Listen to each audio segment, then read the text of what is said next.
Haleluya, haleluya.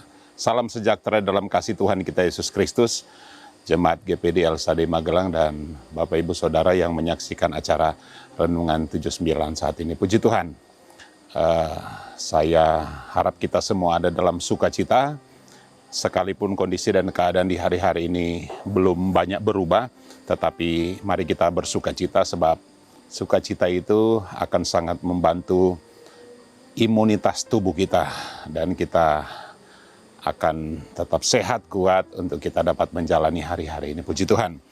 Saat ini kita akan melanjutkan renungan kita yang sudah sampai pada Injil Lukas pasal yang ke-24 hari ini. Ada dua pasal 23 dan pasal 24. Saya ambil di pasal 24 ayat yang ke-50. Pasal 24 ini adalah pasal yang terakhir dan ayat 50 sampai 53 ini juga menjadi perikop yang terakhir di Injil Lukas ini. Mari kita lihat sekali lagi. Lukas pasal 24 ayat yang ke-50 sampai 53 dengan judul perikop Kenaikan Yesus. Lalu Yesus membawa mereka keluar kota sampai dekat Betania. Di situ ia mengangkat tangannya dan memberkati mereka. Dan ketika ia sedang memberkati mereka, ia berpisah dari mereka dan terangkat ke sorga. Ayat 53. Ayat 52, mereka sujud menyembah kepadanya, lalu mereka pulang ke Yerusalem dengan sangat bersukacita. Saya ingin tekankan ayat ini. Mereka sujud menyembah kepadanya, lalu mereka pulang ke Yerusalem dengan sangat bersukacita. Jadi bukan sukacita yang biasa, tetapi ada penekanan di sana, sangat bersukacita. Ayat 53 berkata begini, mereka senantiasa berada di dalam bait Allah dan memuliakan Allah. Puji Tuhan.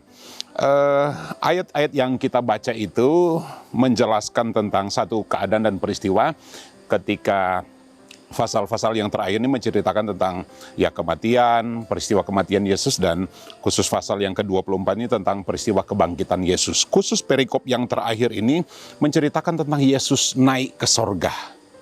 Dengan kata lain, Yesus sebagai pemimpin, Yesus sebagai guru besar dari murid-murid ini akan naik ke sorga. Murid-murid akan tertinggal di dunia.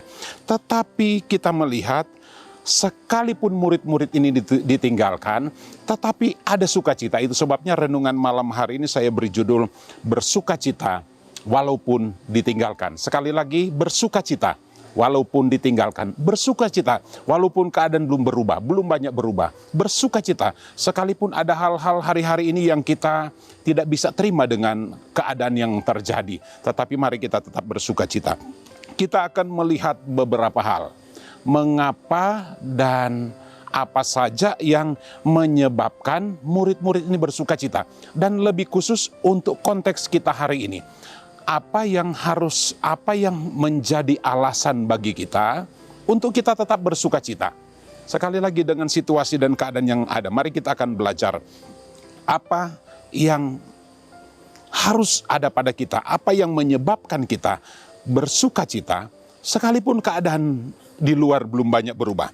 Saya mencatat di sini dalam Yohanes pasal 3 ayat yang ke-13. Ada beberapa ayat saya akan baca. Poin yang pertama, Yohanes 3 ayat yang ke-13 sampai 17. Tidak ada seorang pun yang telah naik ke sorga selain daripada Dia yang telah turun dari sorga, yaitu Anak Manusia. Yesus dari sorga datang ke dalam dunia, turun ke dunia. Dia sudah mengerjakan dan menyelesaikan tugasnya. Ayat yang 14. Dan sama seperti Musa meninggikan ular di padang gurun, demikian juga Anak Manusia harus ditinggikan, supaya setiap orang yang percaya kepadanya beroleh hidup yang kekal. Ayat 16 kita sudah tahu bersama, karena begitu besar kasih Allah akan dunia ini, sehingga ia karuniakan anaknya yang tunggal, supaya setiap orang yang percaya tidak binasa, melainkan beroleh hidup yang kekal. Ayat yang ke-17 berkata begini, Yohanes 3 ayat yang ke-17, sebab Allah mengutus anaknya ke dalam dunia, bukan untuk menghakimi dunia, melainkan untuk menyelamatkan olehnya. Jadi kedatangan Yesus ke dalam dunia ini bukan untuk menghakimi kita. Kedatangannya pertama kali ke dalam dunia ini untuk menyelamatkan kita, bagi kita yang percaya kepada Tuhan. Poin yang pertama, mengapa kita harus bersuka cita? Karena kedatangan Yesus ke dalam dunia itu kita percaya membawa keselamatan bagi kita. Firman-Nya sudah berkata, Dia datang untuk menyelamatkan kita. Itu sebabnya poin yang pertama ini kita tetap bersuka cita karena Yesus atau perkataannya, firman-Nya, janjinya ya dan amin. Jadi poin yang pertama, mengapa kita akan tetap dan harus bersuka cita sebagai orang yang percaya kepada Yesus di hari-hari yang sulit yang kita hadapi hari-hari ini. Perkataannya, firman-Nya, janjinya, ya dan amin, dan pasti digenapi. Sekalipun ada orang-orang yang tidak percaya. Di Yohanes pasal 3:12 ada orang-orang yang tidak percaya tentang perkataan Yesus. Tetapi bagi kita yang percaya kepada Yesus, janjinya, firman-Nya, perkataannya layak dipercaya. Sebab itu pasti terjadi dan pasti digenapi. Lukas pasal 21 ayat yang ke-33 berkata begini, langit dan bumi akan berlalu, tetapi perkataanku tidak akan berlalu. Sekali lagi, langit dan bumi akan berlalu. Ini langit dan bumi dan segala yang ada di dalamnya, termasuk kita manusia. Tetapi perkataannya, firman-Nya tidak akan berlalu. Firman-Nya tinggal kekal. Nah, Bapak Ibu yang dikasihi oleh Tuhan, Bapak Ibu Saudara yang menyaksikan acara ini, mari kita tetap pegang teguh perkataannya, janjinya, sebab sekali lagi janjinya tidak berubah. Bumi akan berubah, tetapi janji Tuhan tidak akan berubah. Jadi, yang harus kita percaya adalah pribadi Yesus. Selanjutnya, yang harus kita percaya adalah perkataannya atau firman-Nya. Yang harus kita percaya adalah firman-Nya. Amin. Puji Tuhan. Yang kedua, mengapa kita harus tetap bersuka cita? Ibrani pasal 4 ayat yang ke-14 sampai 16 berkata begini. Karena kita sekarang mempunyai imam besar agung yang telah melintasi semua langit, yaitu Yesus Anak Allah. Baiklah kita teguh berpegang pada pengakuan iman kita. Ayat 15, sebab imam besar yang kita punyai bukanlah imam besar yang tidak dapat merasakan kelemahan-kelemahan kita. Sebaliknya, sama dengan kita, ia telah dicobai hanya tidak berbuat dosa. Ayat 16, sebab itu marilah kita dengan penuh keberanian menghampiri takhta kasih karunia, supaya kita menerima rahmat dan menemukan kasih karunia untuk mendapatkan pertolongan pada waktunya. Puji Tuhan. Yang kedua ini, mengapa kita tetap bersuka cita? Sebab Yesus adalah pemimpin tertinggi kita satu-satunya. Jadi Yesus itu sebagai pemimpin kita, imam besar. Ya memang kita di dunia ada pemimpin, ada yang Tuhan tempatkan di atas kita. Tapi dalam hal kerohanian, Yesus itu adalah pemimpin kita tertinggi satu-satunya. Di dunia ini banyak pemimpin, tetapi Yesus itu, jadikan Yesus itu sebagai pemimpin baik dalam keluarga kita, dalam rumah tangga kita, dalam usaha dan pekerjaan kita. Teristimewa menjadi pemimpin dalam pribadi kita. Dia akan memimpin kita. Seorang yang akan memimpin, dia akan mengarahkan kita, menuntun kita, memberi komando kepada kita, memberi petunjuk kepada kita, memberi instruksi kepada kita.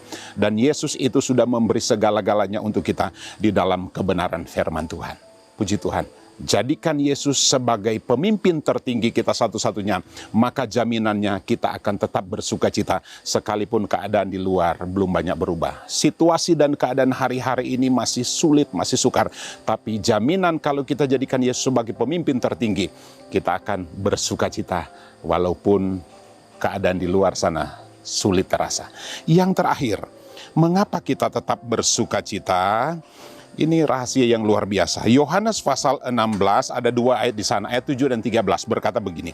Namun benar yang kukatakan kepadamu adalah lebih berguna bagiku lebih berguna bagi kamu jika aku pergi. Sebab jika aku tidak pergi, penghibur itu tidak akan datang kepadamu. Tetapi jika aku pergi, aku akan mengutus dia kepadamu. Ayat yang ke-13. Tetapi apabila ia datang, yaitu Roh kebenaran, Roh Kudus, ia akan memimpin kamu ke dalam segala kebenaran. Sebab ia tidak akan berkata-kata dari dirinya sendiri, tetapi segala sesuatu yang didengarnya itulah yang akan dikatakannya, dan ia akan memberitakan kepadamu hal-hal yang akan datang. Manfaat Roh Kudus di dalam kehidupan kita. Mengapa kita harus bersukacita? Poin yang ketiga, poin yang terakhir. Ada Roh Kudus yang dijanjikan Tuhan kepada kita. Roh sukacita. Roh yang segala-galanya untuk kita. Menguatkan kita, menghibur kita, memberi sukacita. Buah Roh Kudus, kasih sukacita, damai sejahtera, kesabaran, kemurahan, kebaikan, kesetiaan, kelemah lembutan, dan penguasaan diri. Sukacita, ada Roh Kudus. Kenapa kita harus bersukacita di hari-hari yang sulit ini? Karena firman Tuhan berkata Dia memberikan Roh Kudus kepada kita yang akan memimpin kita. Bapak Ibu, berikan hidupmu untuk dipimpin oleh Roh Kudus, dituntun oleh Roh Kudus. Maka sekalipun hari-hari ini banyak alasan membuat kita untuk bersedih, putus asa, kecewa, sakit hati. Tetapi kalau Roh Kudus menjadi pemimpin kita, maka Dia akan menuntun kita ke dalam segala kebenaran. Dan itulah alasan mengapa kita tetap bersukacita. Orang mungkin berkata susah, tetapi kita akan selalu bersukacita. Karena sekali lagi ada Roh Kudus dalam hidup kita. Sebagai kesimpulannya, inilah alasannya kita orang percaya tetap bersukacita sekalipun kita ditinggalkan. Yang pertama, perkataannya, janjinya, firman-Nya, ya dan amin. Yang kedua, karena Yesus sebagai imam besar, pemimpin tertinggi kita satu-satunya. Dan yang ketiga, ada Roh Kudus yang dijanjikan untuk kita nikmati, yang akan terus mengerjakan sukacita di dalam kehidupannya. Kalau murid-murid tetap bersukacita dan mereka selalu berada di bait Allah sekalipun ditinggalkan, demikian juga di tengah-tengah kesulitan yang ada, kita akan tetap bersukacita. Mari kita tetap cari Tuhan, rajin dan setia beribadah, bangun mesbah doa, baik pribadi atau keluarga. Sukacita dari Tuhan itu akan menjadi kekuatan kita. Puji Tuhan, Tuhan memberkati kita semua. Mari kita berdoa. Terima kasih, kami bersyukur malam hari ini oleh kemurahan Tuhan yang sudah menyertai kami. Sebagaimana firman-Mu yang sudah kami pelajari, kami akan tetap bersukacita. Sebab Engkau berjanji setia melalui firman-Mu. Engkau yang akan menjadi pemimpin di dalam kehidupan rumah tangga dan keluarga kami. Ada Roh Kudus yang Engkau janjikan yang akan menyertai kami. Terima kasih Tuhan, segala puji bagi nama-Mu. Ini doa kami, berkati kami dengan firman-Mu. Dalam nama Tuhan Yesus Kristus kami berdoa, mengucap syukur, haleluya, haleluya. Amin.